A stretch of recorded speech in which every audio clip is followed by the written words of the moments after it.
मित्रों नमस्कार। पर्यावरण प्रेमियों, आज हम चर्चा करेंगे। एक पौधा होता है जो एयर लेयरिंग होता है और एक पौधा होता है जो ग्राफ्टिंग होता है। तो ये दोनों में बेसिक अंतर क्या है, थोड़ा सा हम लोग इस पर विस्तार से समझेंगे। तो पहले आपका दोनों पौधा का थोड़ा देख लीजिए, फिगर को स्वयं आप समझ सकते हैं। ये जो पौधा है देख लीजिए, फला हुआ इसमें भी है, इसमें भी अच्छा फल है, देख लीजिए आप। ये जो पौधा है यह एयर लेयरिंग का है, देख लीजिए। यह ज़्यादा मोटा नहीं है, यह 7 साल का पौधा है। 7 ईयर्स इसको हो गया लगाया हुआ। हालांकि फल बहुत अच्छा आता है, फल काफ़ी आता है। अब तो टूट गया है बहुत इसमें पकने के बाद। तो ये जो पौधा आप देख रहे हैं यह एयर लेयरिंग का है।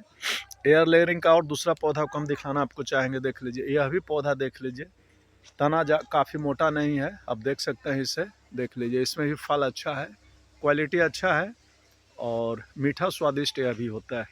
तो ये दोनों पौधा आप देखें, ये दोनों एयर लेयरिंग तरह का पौधा है। आइए तीसरा पौधा को आपको हम दिखला रहे हैं। देखिए ये सामने जो पौधा नज़र आ रहा है, देख लीजिएगा। यह पौधा ग्राफ्टिंग किस्म का पौधा है, हाजीपुर पटना से यह लाया गया था, देख लीजिए आप। एक ग्राफ्टिंग किस्म का पौधा है और इसका ऊंचाई करीब 18 से 20 फीट ऊंचा हो गया है। और एक दूसरा और पौधा आपको हम ग्राफ्टिंग का दिखाना चाहेंगे, आप देख सकते हैं उसे। देखिए सामने आप देखिए, वह जो पौधा है देखिए आप सामने, यह भी जो है देख लीजिए आप, यह भी 18-20 फीट तक यह भी ऊंचा है। आप दोनों को तना में भी अंतर देख सकते हैं। आप इसका तना देखिए, इसका तना का मोटाई को आप देखिए कितना है, देख लीजिए। ये तना का मोटाई देख सकते हैं आप, देखिए ये तना, यह 10 वर्ष पुराना पौधा है।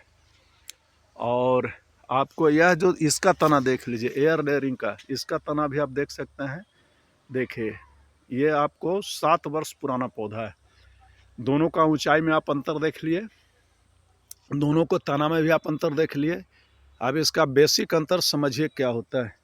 बेसिक अंतर दोस्तों ऐसा होता है, अब यहाँ मान के चलिए कि आप देखिए यहाँ ये तना है, पतला तना है। अब यहाँ से अगर छील दिया जाए इसको, इसका स्किन को हटा दिया जाए और स्किन को हटाने के बाद यहाँ मिट्टी देकर या कोकोपीट देकर या कुछ नमी देकर इसको अगर बांध दिया जाए तो यहाँ से जड़ निकल आता है। और ये जड़ निकल आता है, जब काफ़ी जड़ इसमें होता है तो यहाँ से इसको कट कर दीजिए और कट करने के बाद इसको ज़मीन में लगा दिया जाता है। तो यह जो पौधा बनता है इस विधि से, इस विधि को एयर लेयरिंग कहा जाता है। यही एयर लेयरिंग विधि है। लेकिन ग्राफ्टेड जो होता है वो अलग विधि होता है। ग्राफ्टेड विधि होता है कि ग्राफ्टेड में होता है कि जड़ दूसरे का होता है और तना ये दूसरे का होता है। यहाँ से इसको कट करके और जड़ दूसरे का होता है और उसमें इसको जोड़ दिया जाता है। ग्राफ्टेड विधि में ध्यान रखिएगा कि 2 किस्म का पौधा होता है, 2 पौधा को मिला करके पौधा बनाया जाता है। जबकि एयर लेयरिंग में केवल एक ही पौधा से दूसरा पौधा उगाया जाता है। दोनों में बेसिक अंतर यही है।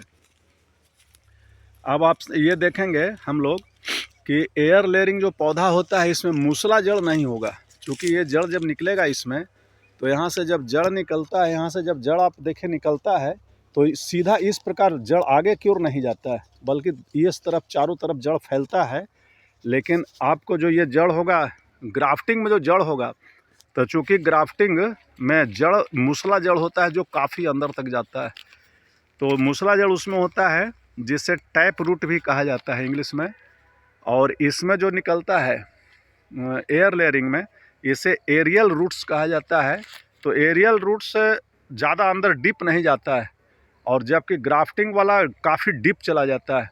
तो अब यह ध्यान दीजिए कि जब डीप ज़्यादा चला जाएगा तो डीप ज़्यादा जाने के बाद वह ज़्यादा जड़ मजबूत होता है, पौधा मजबूत होता है एवं काफ़ी बड़ा हो जाता है ग्राफ्टेड वाला।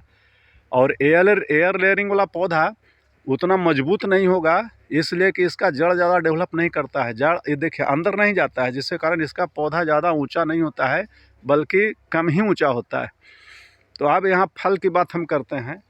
तो फल में ऐसा व्यवहार में, जैसा कि हम देख रहे हैं, कई वर्षों का अनुभव जब मेरा है, तो मेरा अनुभव बता रहा है कि व्यवहार में ज़्यादा फलन आता है एयर लेयरिंग पौधा में, इसमें फलन ज़्यादा आता है। लेकिन पौधा ज़्यादा मजबूत होता है, देख लीजिए ग्राफ्टेड का देखिए पौधा काफ़ी मजबूत होता है और देख लीजिए बड़ा होता है। ग्राफ्टेड का पौधा बड़ा होता है और मजबूत होता है, तना भी मोटा होता है और मजबूत होता है और काफ़ी बड़ा होता है।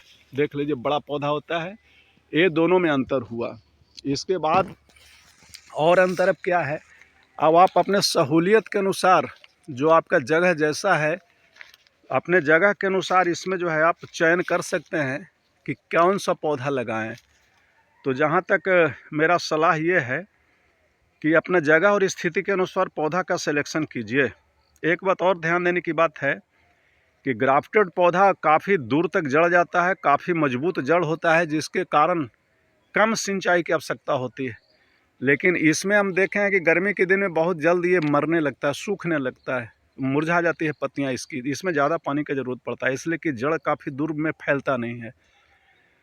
तो आपके पास अगर गमला में लगाना है या कम स्पेस वाला जगह में लगाना है, किचन गार्डन में, गमला में, ये सब में लगाना है, तो मेरा सलाह होगा कि आप एयर लेयरिंग पौधा को लगाइए।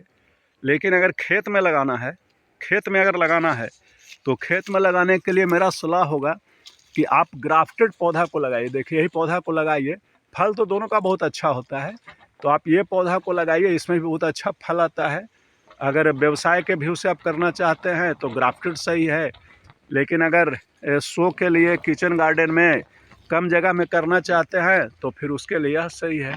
वो आप खुद अब समझ सकते हैं कि कौन सा लगाएं। देखिए इसमें भी इतना अधिक फला था कि देख लीजिए फल के लोड से, देखिए फल के लोड से देखिए कितना अच्छा फल है, सुंदर। फल के लोड से देखिए पत्तियां सब झुक जाती है, देखिए टहनी बिल्कुल झुका हुआ है, देख लीजिए यहाँ से बिल्कुल बेंड हो गया, झुक गया, इतना अधिक फल जाता है। और ध्यान रखिएगा कि अमरूद जब भी लगाइए तो छायादार जगह में कभी न लगाइए।